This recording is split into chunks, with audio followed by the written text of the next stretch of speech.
It's Friday, Feedback Friday, the feedbackiest day of the week. Ha, it's Feedback Friday, and the caffeine is still going. You'll notice I'm a bit froggy. Just so everybody knows, I fell down the stairs Wednesday night. It was really strange. I was trying to give a cat a pill. And I was chasing Delilah. Of course it was Delilah. It's not Momo, who's chill cat in the world, like shoved pills in my face. Delilah runs away. So I was sort of chasing her, and I have this little, like, set of stairs that goes down into my den from the kitchen, and they're the kind that flare out at the bottom. And so I was chasing her, and I turned, and my feet just slipped, and I slid down the stairs, crashed into a glass display door. I've never been so glad I went for the like more expensive, more durable glass, basically like Gorilla Glass on the bottom, because I landed both feet into the glass. The glass did not break. The display was fine, but it pushed my motion backward, and I kind of fell whack like a piece of timber, and landed my butt right on the corner of the stairs. So I hurt my left hand, which is the thing I'm the most upset about because gaming and stuff. Thank God it was my right hand, but still, the left for gaming, I mean, it's significantly reduced grip. Banged up both my ankles, and I'm pretty bruised all over the place. So go me! I still have to shoot boss fight stuff this weekend. It never rains, it pours. If you want to hear more stories of this kind, to get more insider view on the weird calamity that is my life, help support this channel, become a monthly patron, patreon.com/LeannaK. Patrons got some big news this week that was very exciting, that no one else knows about yet. No one else is going to hear about yet. So that's what we're doing. But it is Feedback Friday, where I respond to your comments about the videos of the week. And I like this segment, and I'll talk more why as it goes on. I like Feedback Friday. This week, things could have gone to shit, and they didn't, which I appreciate. I appreciate that for whatever reason, after I turned off comments in the one video on The Last of Us 2, people, for whatever reason, actually respected that and stopped posting spoilers in the chats in the subsequent two videos, at least to an extent that I was constantly going in and taking them out. So I appreciate that. I don't know why. Maybe those trolls just weren't, just weren't paying attention anymore. They'd moved on to other things or whatever, but I was able to keep comments open on subsequent videos. The weird thing is, the first two Last of Us 2 leak videos didn't get demonetized. The third one, where I didn't talk about any details about the leaks, as I didn't in the previous two, I just talked about the details of the hack, got demonetized. And I have no idea why. Of course, you never find out why. YouTube just says demonetized. The other video that got demonetized was the one on gun control, which puts me in a difficult situation because there are some things I'd like to respond to, but according to YouTube's rules, I can't, which sucks. Because I think these are things that are important, and there are a bunch of questions I would love to answer. But this is a business for me, and it doesn't make sense to have the entire the entire video demonetized because I answered one question. So I'm going in this one case because I think it was a fair question. So I'm going to say the user's screen name, and I'm going to answer the question without reading the comment because I can do that without violating YouTube's rules, if this makes any sense. Okay, here we go. So it's for Matovuk, MATO capital VUC. The answer to your question, Mato, or is that is a T, right? Yeah, that's a T, is there isn't a difference. It's just it's addressing a particular issue that is a known problem in rural Canada. That's the answer to your question. I thought it was a fair question, And I do want to reward challenges like that when people do it in a respectful way. So I'm sorry I can't read your question so that other people know what I'm talking about, but that is my answer to your question. I think it was a fair question. I'm going to not say someone's screen name on the next one because I am going to push back on this one hard. Another commenter said, Canadians do not get opinions on the Second Amendment. Your government is currently trying to ban handguns and all assault-style weapons, apparently, quote, unquote. Not quote, unquote. Quote, on, as in on-off, quote. Yep. This is not going to be an answer about guns. This is going to be an answer on opinions. And anybody who claims to be pro-liberty, pro-freedom, and tells people they don't get to have opinions on any subject, you are a hypocrite. You are.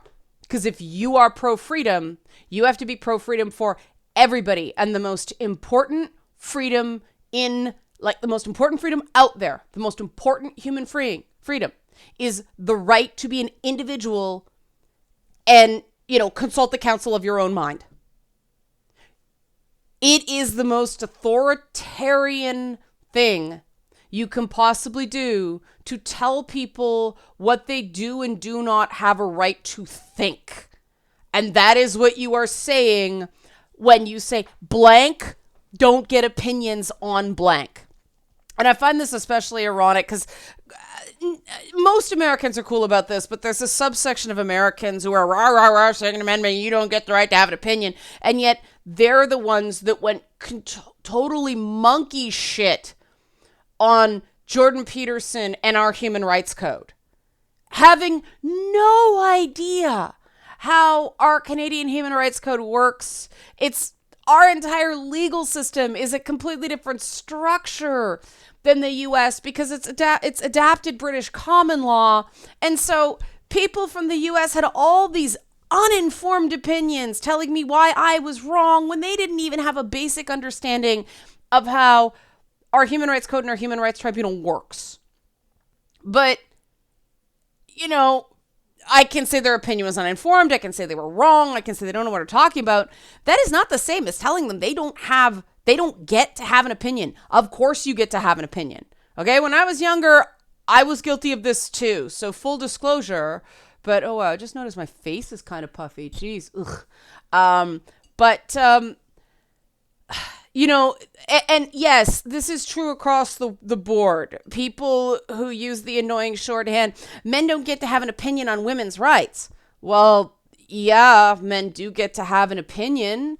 It may not be the appropriate time to voice the opinion. It may be an uninformed or insensitive opinion, and it's not an opinion that really affects them directly. But they sure as hell have a right to an opinion. And you guys who have watched this channel for a long time know I push back hard on this stuff because I really believe that every individual's right to have an opinion only holds if they respect everybody else's right to have an opinion too. Which is why I dislike silencing tactics. I dislike online swarm tactics. I dislike shame tactics regarding issues. I don't think people should be shamed for opinions. Behaviors, yes. But opinions, I think you should seek to educate people, not shame them. And, of course, unless you think somebody's arguing in bad faith. And in which case, why even bother carrying on the conversation? You're just giving them lulls. So I push back very, very hard on that. And I'm just doing that to assert that no. There are certain things that we must all fundamentally agree on so that we can improve things big and small.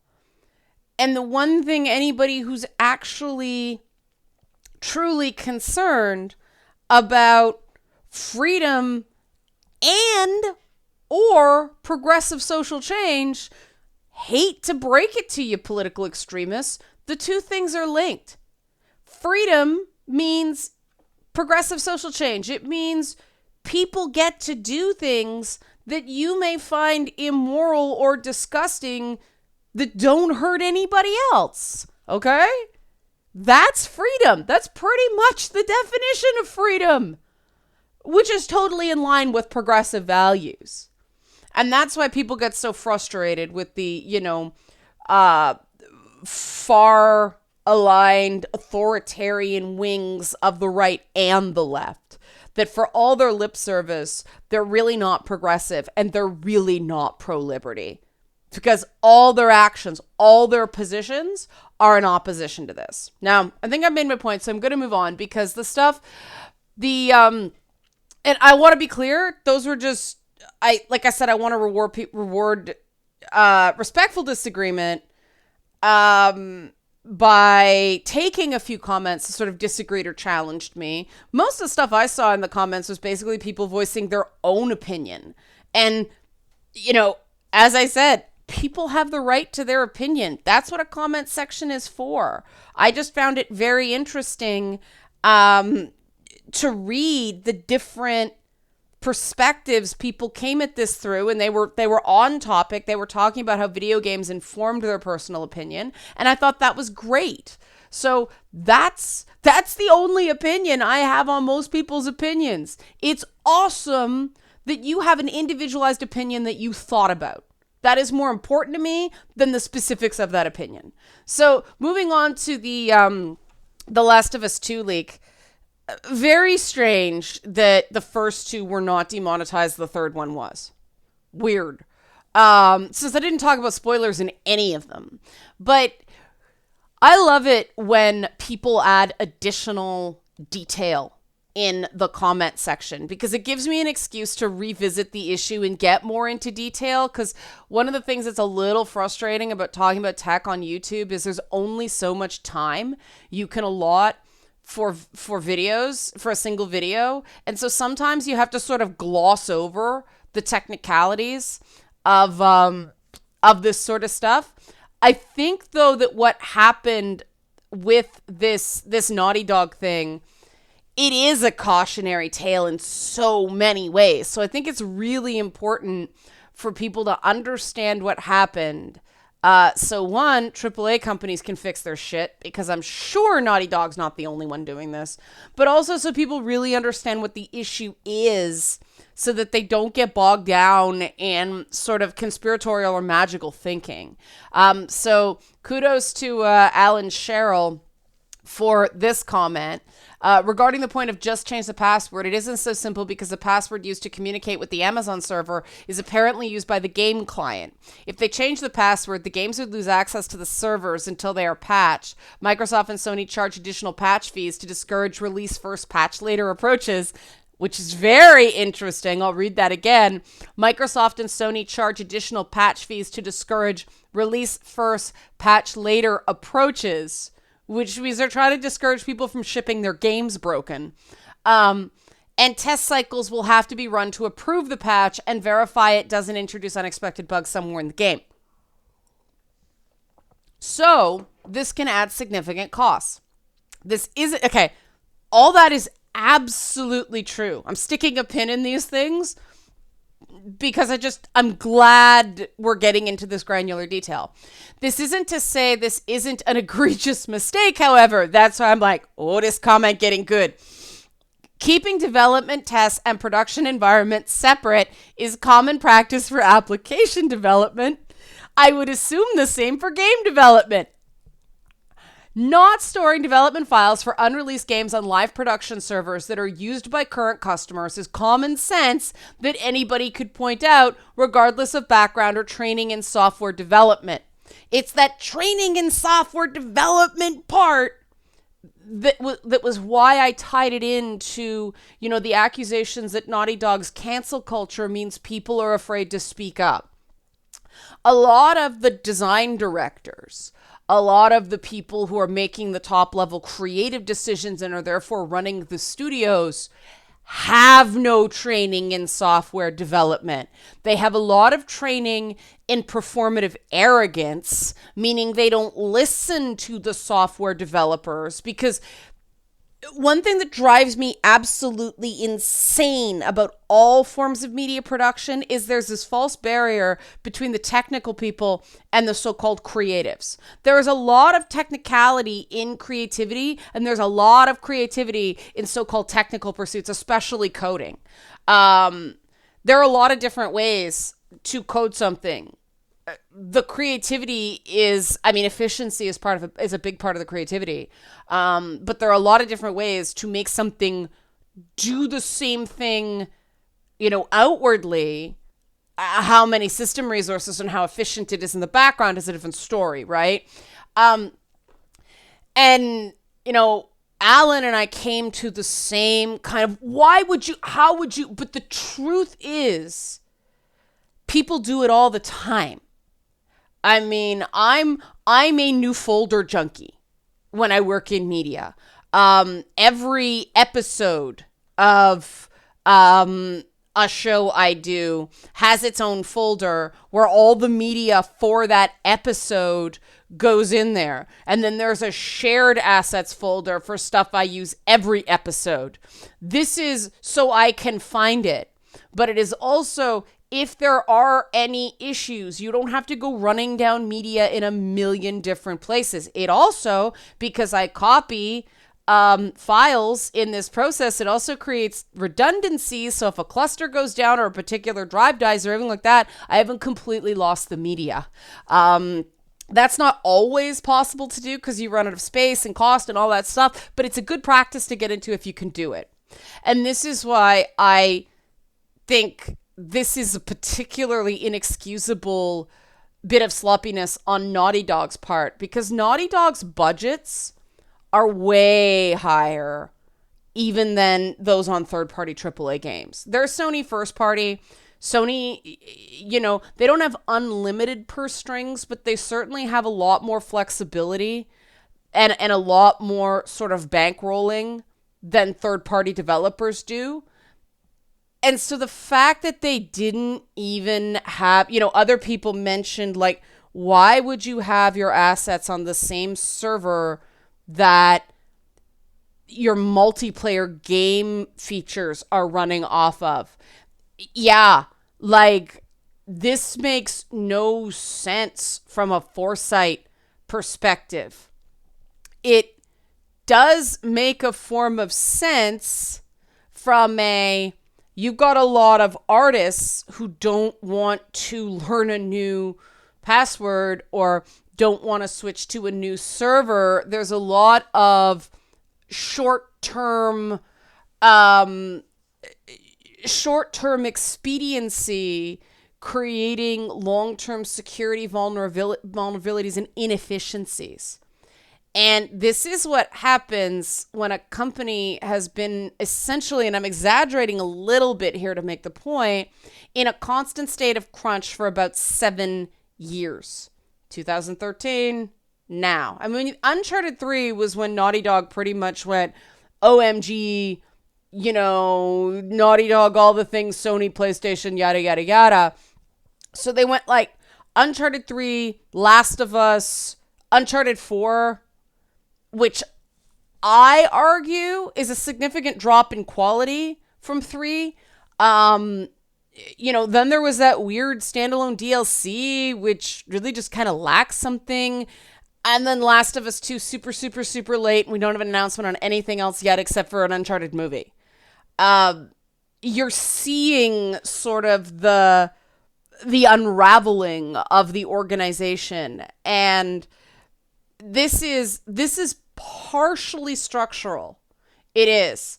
And structural issues are so very frustrating for me because they are relatively straightforward to fix. This does not mean it's simple. This does not mean it's easy, but straightforward to fix. But you can't fix structural problems unless you have management willing to listen and to lead by example in making changes that make them a little bit uncomfortable or may short term, cause inefficiencies, but in the long term will save you time and in this case likely money. And other people mentioned that, turnover factored in, yes. There's a lot of issues, like, for people going, I don't believe that it was a hack, I still believe it was a leak. The reason I am inclined to believe it was a hack is that the reasons that the hack, that was such a massive vulnerability, was in the company, tie into the cancel culture, tie in to the high turnover, tie in to the crunch. It is the theory that actually encapsulates everything. And again, the fact that it was a hack does not invalidate the idea that Naughty Dog should stop freaking crunching and being outwardly quite politicized and arrogant.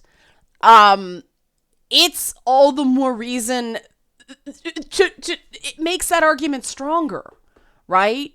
Because the only way, because everybody knows, like, anybody who's done any of this stuff is like common sense, like goddamn file management, man, like media management.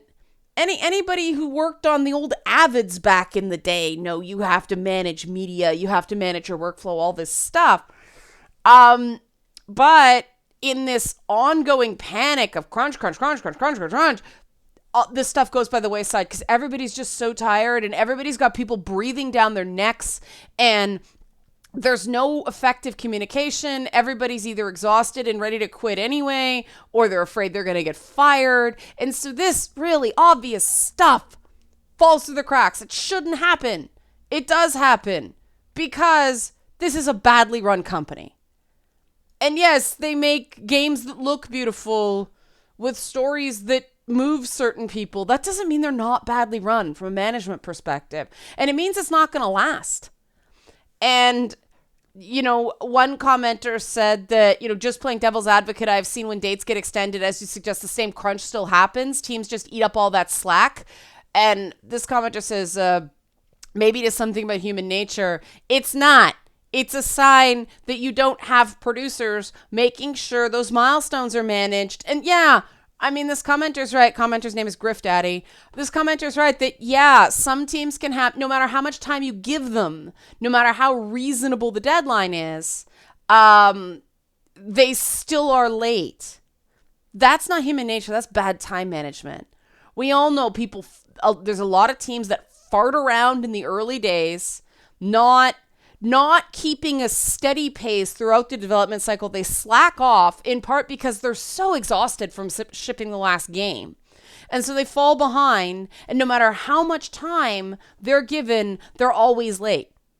But remember what I said in the previous video about false deadlines? That's why as a producer, you do them.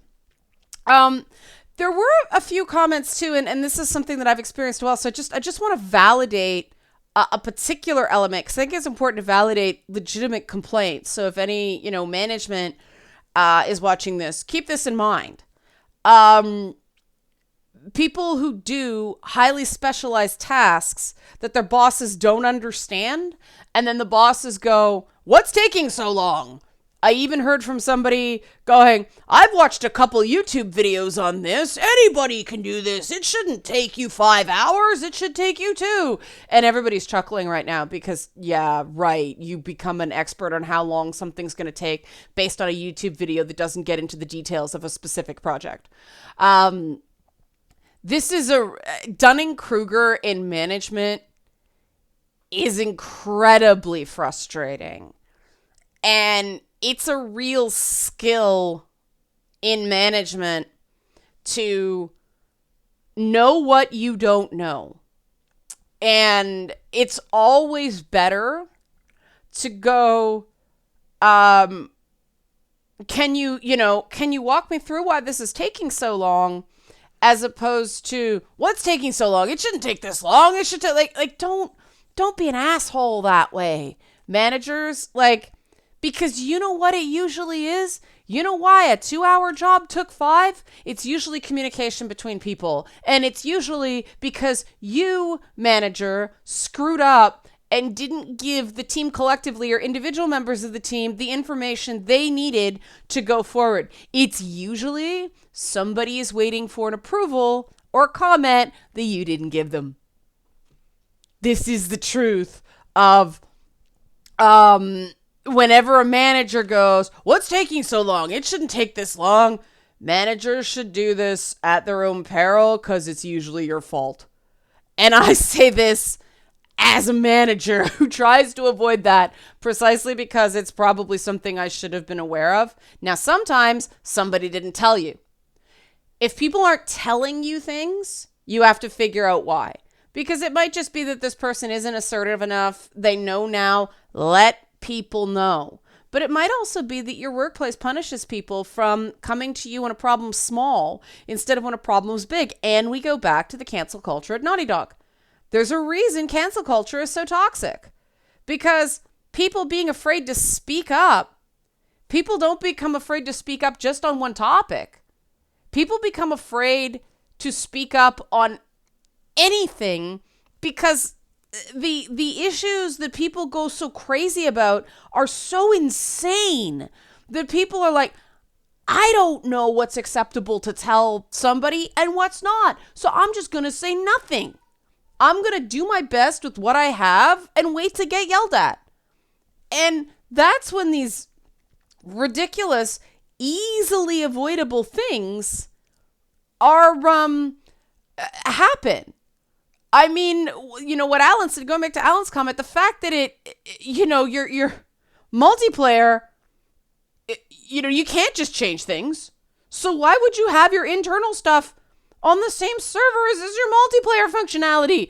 It makes no sense, except somebody was trying to show, look, we're being efficient by saving money for not setting up a separate server. That's not efficient. That's stupid.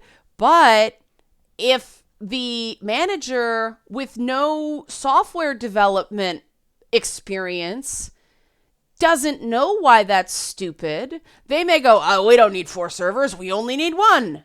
And we have this issue happen. And whatever the cost of that server was, I have no idea what server rates are anymore. And I certainly don't know what Amazon servers are. I only dealt with the Microsoft stuff. The cost of that server, no way it costs what this company is paying now because of this hack. And they're really lucky. The weird thing is, and I think the people that said, oh, well, this is coming out now because of COVID and people are bored and all that stuff. And I think that's why people are releasing it now. But, in the case of the Nintendo thing, which was just hilarious, and the various reactions to that were very funny and light, and I needed one of those videos. That was from 2018. That data was taken in 2018. Why this stuff is coming out now? Yeah, probably because people are bored. This Last of Us stuff, I do think it's not just boredom. It is that people are legitimately angry at the game and the way things are being handled. And obviously, this is not the way to express your dislike for the content of a game. Again, people have the right to have opinions you don't agree with. However, the timing is not an accident. So this is where people start twisting words and saying, you're justifying the hack and all this thing. And I'll go back and say what I said at the beginning of this whole thing. My views on this are not about what I think is right and wrong. Because that assumes that people behave rationally and morally at all times, and that is just not the case.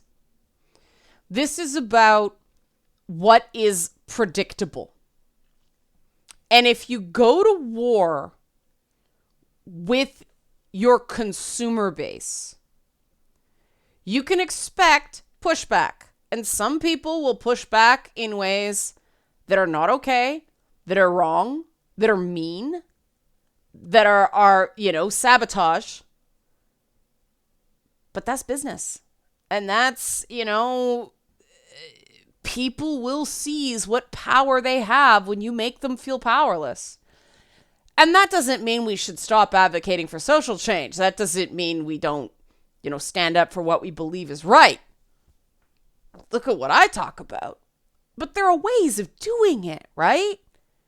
And there are ways of doing it where even when people disagree with you, they don't go completely insane. And then there are ways where you're actually attacking other people's identity on the basis of feeling like your own identity, your own beliefs are threatened, and then it becomes this big race to the bottom, awful cycle. So hopefully this is a lesson learned. I don't think it is. We've still got, I called it, 2020 was going to be where the culture war busted, but we got to get to the end of 2020 and get through this US election and get that resolved one way or another. So in the short term, it's probably going to get somewhat worse instead of better. But we're well used to this. As one person pointed out to me this week, I can't believe that gaming's been dealing with this for half a decade. We have been. If you're so exhausted by it all, that's probably why. That's too damn long to fight about stuff the way we have been. So help support this channel. Become a monthly patron. Patreon.com/LeannaK. Support a channel that supports your right to have an opinion. Thanks for watching.